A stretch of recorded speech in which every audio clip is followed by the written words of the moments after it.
के दौरान सरकार ने विभिन्न रोजगार सृजन योजनाओं को लागू किया है, जिनमें प्रधानमंत्री रोजगार प्रोत्साहन योजना, आत्मनिर्भर भारत रोजगार योजना, ग्रामीण रोजगार गारंटी योजना शामिल है। सरकार द्वारा निजी क्षेत्र को निवेश के लिए प्रोत्साहित किया गया। वेतन सब्सिडी नीति अपनाई गई। कौशल विकास मंत्रालय द्वारा 30 करोड़ लोगों को प्रशिक्षित किया गया। इसके साथ ही डिजिटल इंडिया व मेक इन इंडिया जैसे मिशन में रोजगार के अवसर पैदा किए गए।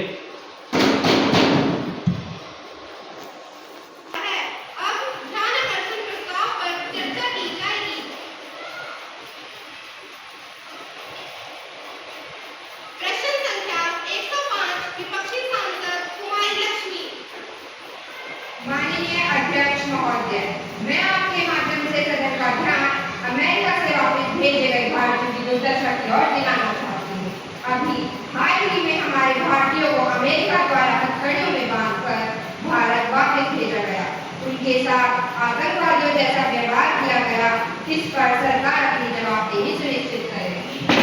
माननीय अध्यक्ष महोदय, मैं विपक्ष को बताना चाहती हूँ कि अमेरिका से भारतीयों का डिपोर्टेशन पहली बार नहीं हुआ। यहाँ पिछले वर्षों से लगातार हो रहा है।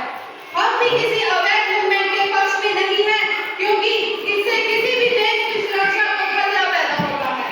अवैध प्रवासियों को हथकड़ी लगाना तो अमेरिका की विदेश नीति का हिस्सा है।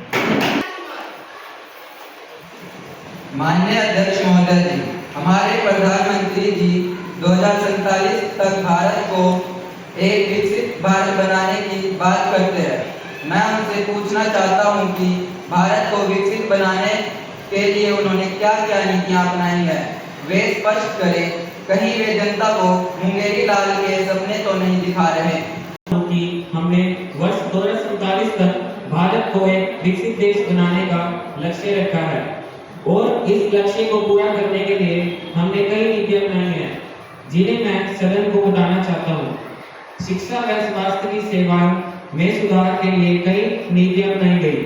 गरीबी उन्मूलन नीतियां, व्यापक कुशल रोजगार संबंधी नीतियां, कार्यबल में महिलाओं की अधिक भागीदारी सुनिश्चित, कृषि क्षेत्र का आधुनिकीकरण किया गया, जो भारत को वैश्विक खाद्यान्न भंडार के रूप में स्थापित करेगा।